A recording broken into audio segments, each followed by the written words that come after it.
بسم اللہ الرحمن الرحیم۔ کلاس 10 اردو کے لیے آج سے لیکچرز کا آغاز شروع ہو رہا ہے، اور آج ہمارے پاس ہے مصنف تعارف جن کا ہم پیش کر رہے ہیں۔ یہ شاہد احمد دہلوی ہیں۔ شاہد احمد دہلوی ایک نثر نگار ہے۔ ان کا ایک مضمون نصاب میں شامل ہے۔ ہم ان کا تعارف ریڈ کرتے ہیں۔ تعارف کچھ یوں ہے کہ ولادت ہوئی ہے 1906 میں۔ 1906 میں شاہد احمد دہلوی پیدائش ہوئی، یہ پیدا ہوئے، اور وفات پائی 1968 میں وفات پائی ہے انہوں نے۔ شاہد احمد دہلوی مولوی نذیر احمد کے پوتے ہیں۔ یہاں پہ تعارف کی ضرورت محسوس ہوتی ہے مولوی نذیر احمد کی۔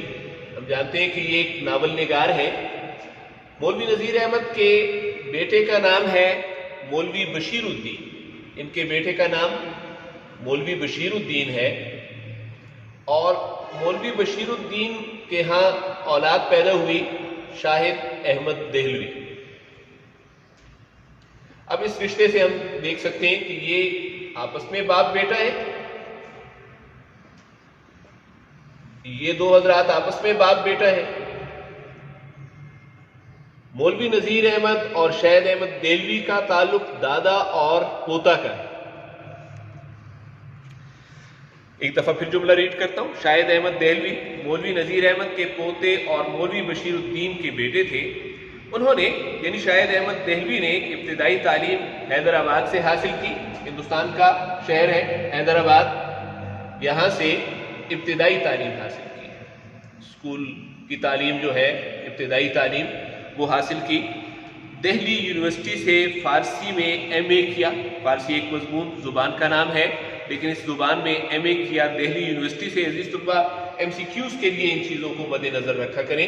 آپ دیکھ سکتے ہیں کہ فارسی کے مضمون میں ایم اے کیا، یہ خود ایک ایم سی کیو بن رہا ہے کہ کون سے مضمون میں ایم اے کیا ہے۔ اردو میں کیا، پنجابی میں کیا، یا عربی میں کیا، ایک ایم سی کیو یہ بن گیا۔ پھر یہ فارسی کا ایم اے انہوں نے کون سی یونیورسٹی سے کیا؟ تو ہم نے 9th میں بھی یونیورسٹیوں کے نام پڑھے، جیسے علی گڑھ مسلم یونیورسٹی۔ اب اگر آپشن میں یہ آ جائے تو یقیناً یہ جواب غلط ہے۔ ابھی ہم نے نام پڑھا کہ دہلی یونیورسٹی سے انہوں نے فارسی میں ایم اے کیا۔ تو عزیز طلبہ، جب بھی آپ مطالعہ کریں تو اس لیول کا مطالعہ کیا کریں۔ تعلیم مکمل کرنے کے بعد ماہنامہ ساکی جاری کیا۔ عزیز طلبہ، یہاں پر ایک چیز آپ کو نوٹ کرنی ہے، اور یہ آج کے لیے نوٹ کرنے، اس کو آگے آپ فرسٹ ایئر میں بھی سیکنڈ ایئر میں بھی یہ چیزیں آپ کو سمجھنے کی، بلکہ پوری زندگی میں سمجھنے کی ضرورت محسوس ہوگی، اور وہ یہ ہے کہ ماہنامہ کیا چیز ہے۔ ماہنامہ اخبار ہے یا رسالہ ہے جسے ہم میگزین کہتے ہیں، اور یہ رسالہ مہینے میں ایک بار چھپتا ہے۔ اسی وجہ سے اس کے نام کے ساتھ ماہ نامہ آیا ہے۔ ماہنامہ ساکی جاری کیا۔ جو ماہنامہ ہے کس نام سے چھپ رہا ہے؟ یہ ماہنامے کا نام ہے ساکی۔ آپ دیکھیں اس کو انورٹڈ کاماز میں ڈالا ہوا ہے۔ یاد رکھیے گا کہ جب بھی نثر کے اندر کوئی پیراگراف آپ لکھ رہے ہیں، کوئی سوال کا جواب لکھ رہے ہیں، کوئی مضمون لکھ رہے ہیں، آپ کو اخبار کا نام، مضمون کا نام،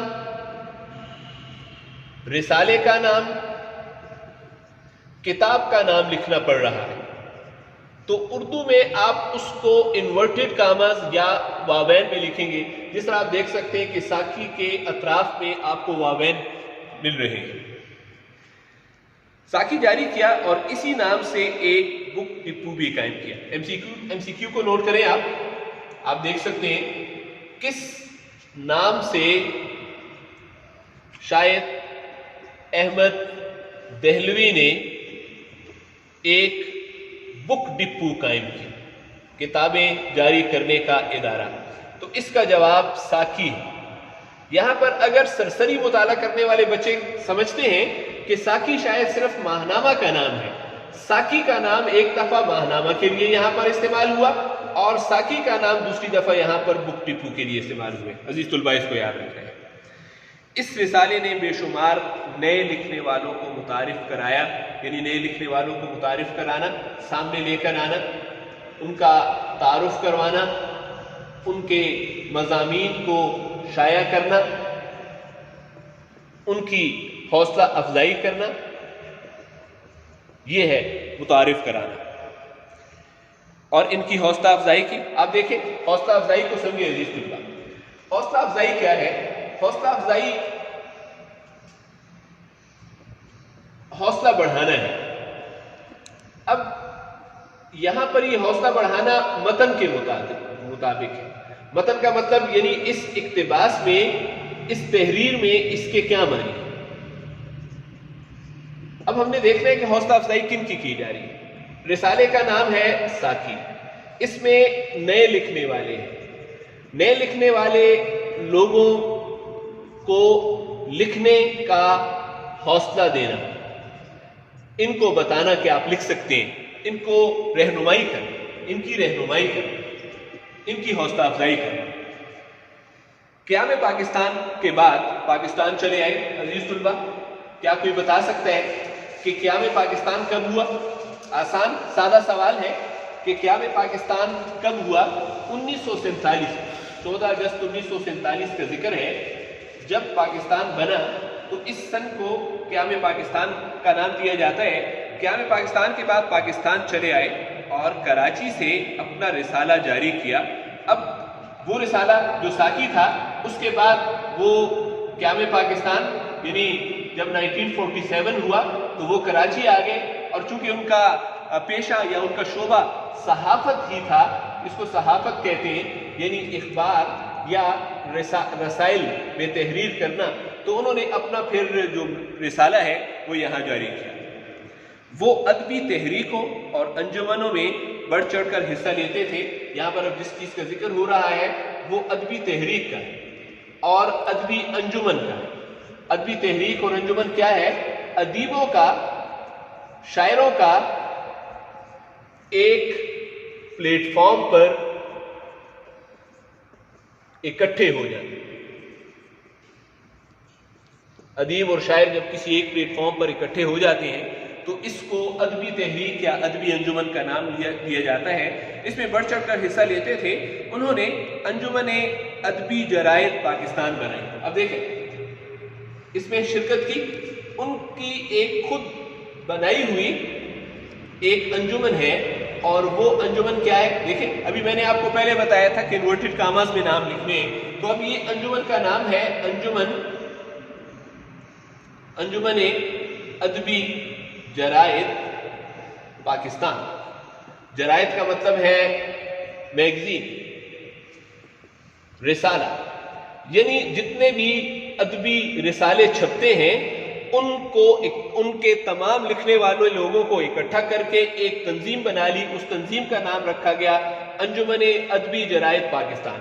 عزیز طلباء آپ سے ایک سوال ہے کہ کیا آپ کسی ایک ادبی جریدے کا نام بتا سکتے ہیں؟ بظاہر یہ بڑا مشکل سوال ہے آپ کے لیے. یہ عجیب سا لگے گا کہ ابھی تک تو ہم نے کسی ادبی رسالے کا نام، کسی ادبی میگزین کا نام پڑھا بھی نہیں ہے، ہمارے ذہن سے نہیں گزرا. جبکہ آج ہی شاہد احمد دہلوی کے تعارف میں آپ نے ایک ادبی ماہنامہ رسالے کا نام پڑھا ہے. اب آپ یہ نہیں کہہ سکتے کہ ہماری معلومات کم ہے. آپ کی معلومات اب کسی لحاظ سے کم نہیں ہے. آپ ایک ادبی رسالے ساکی کے نام سے متعارف ہیں. ساکی رسالہ کس نے جاری کیا؟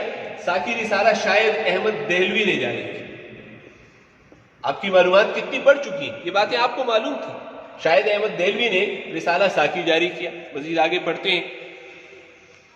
شاعروں اور ادیبوں کے حقوق کے تحفظ کے لیے رائٹرز گلڈ کے ضمن میں یہ ایک اور ادبی ادارہ ہے. ادبی ادارے کا نام ہے رائٹرز گلڈ.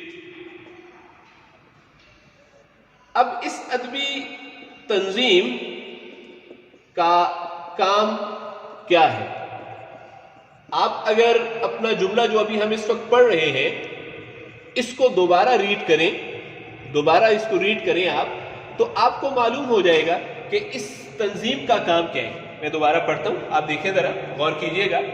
شاعروں اور ادیبوں کے حقوق کے تحفظ، جواب اس کا کیا ہے کہ شاعر اور ادیب ان کے بھی حقوق ہوتے ہیں، ان کے بھی حقوق ہیں، ان حقوق کا تحفظ کیا جائے، ان حقوق کی حفاظت کی جائے۔ اس حفاظت کے لیے ایک ادارہ بنایا گیا ہے، اس ادارے کا نام ہے رائٹرز گلڈ۔ رائٹرز گلڈ کے ضمن میں نمایاں خدمات انجام دی، انہیں موسیقی سے بھی بڑی دلچسپی تھی۔ عزیز طلباء، آپ میں سے کوئی بتا سکتا ہے کہ موسیقی کیا ہے یا فن موسیقی کسے کہتے ہیں؟ ابھی تک تو ہم رسائل وغیرہ کا ذکر کر رہے تھے، ادب کا ذکر کر رہے تھے، لیکن اچانک ہمارے پاس جملے میں ایک نئی چیز ابھی متعارف ہو رہی ہے، اور یہ نئی چیز ہے موسیقی۔ موسیقی کیا ہے؟ موسیقی نغمے، گیت، گانے کی تربیت یا اس فعل یا عمل کو استعمال میں لانا۔ ہم اکثر موسیقی سنتے ہیں، ہم اکثر گیت سنتے ہیں، ہم اکثر گانا سنتے ہیں، اس عمل کا نام موسیقی ہے۔ اب آپ دیکھ سکتے ہیں انہیں موسیقی سے بھی بڑی دلچسپی تھی۔ وہ ریڈیو پاکستان کراچی میں بحیثیت میوزک سپروائزر مقرر ہوئے۔ یہ دیکھیں ذرا، میوزک سپروائزر یعنی سپروائز کرنے والے، نگرانی کرنے والے، میوزک کی نگرانی کرنے والے۔ بھلا کہاں پر؟ ریڈیو پاکستان میں۔ اور ریڈیو پاکستان کے کس اسٹیشن میں؟ کوئی بتا سکتا ہے کس اسٹیشن میں؟ کراچی۔ جملہ دوبارہ پڑھتا ہوں تو آپ کو کلیئر ہو جائے گا۔ ریڈیو پاکستان کراچی میں بحیثیت میوزک سپروائزر مقرر ہوئے۔ اس سلسلے میں انہوں نے جاپان کون کون سے ملکوں کے دورے کیے؟ کون کون سے سوال یہ ہیں؟ اب عزیز طلباء، جو نئے پیپرز بن رہے ہیں اور جس میں شارٹ کوسچنز آتی ہیں، میں آپ کو ابھی شارٹ کوسچن کی طرف لے کر جا رہا ہوں۔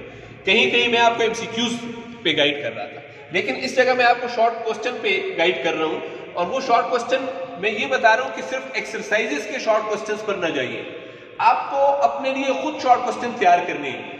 ان قریب آپ دیکھیے گا کہ بورڈ اس لیول پر جا رہا ہے کہ بچوں کو تحریر کے اندر ریڈ کرتے ہوئے ایسے شارٹ کوسچنز بنائے گئے جس سے یہ اندازہ ہو جائے کہ انہوں نے اس تعارف کو بخوبی احسن طریقے سے پڑھا بھی ہے یا نہیں پڑھا ہے۔ جیسے یہ شارٹ کوسچن اب ایکسرسائز میں نہیں ہے، لیکن میں نے بنا دیے کہ کون کون سے ملکوں کے دورے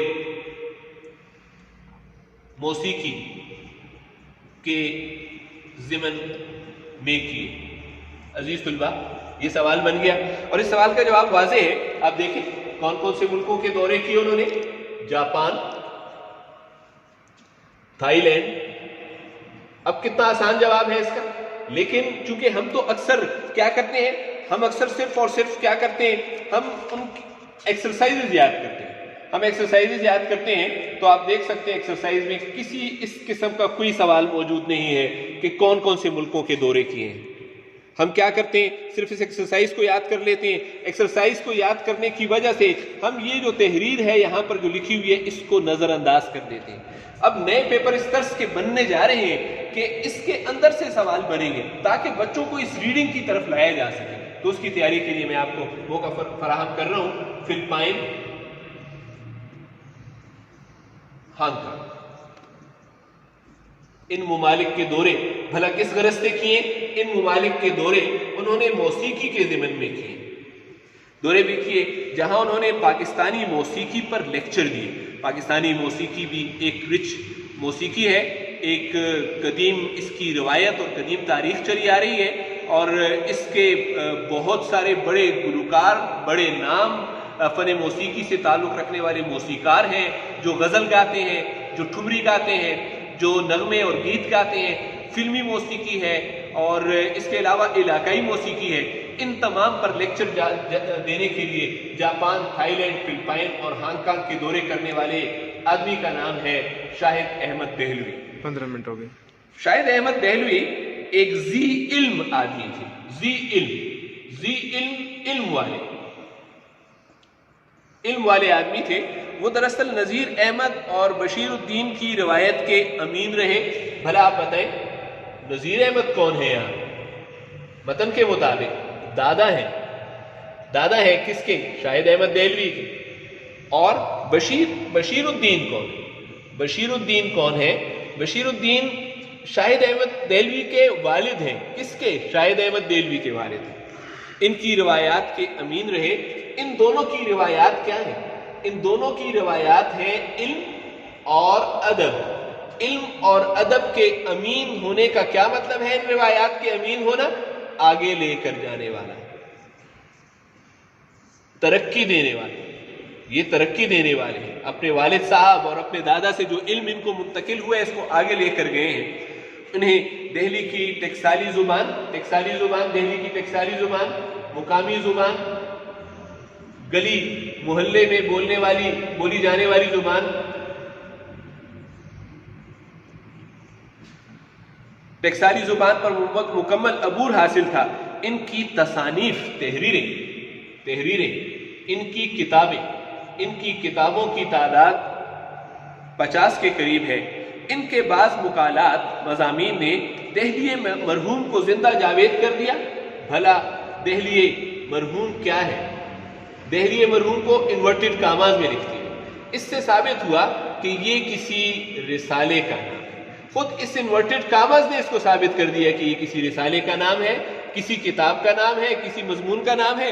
لیکن چونکہ ان کے مقالات چھپتے رہے، مضامین چھپتے رہے، اس لیے اس کو زندہ جاوید کر دیا. ہمیشہ کے لیے یادگار بنا دیا، زندہ جاوید کر دیا، ہمیشہ کے لیے یادگار بنا دیا.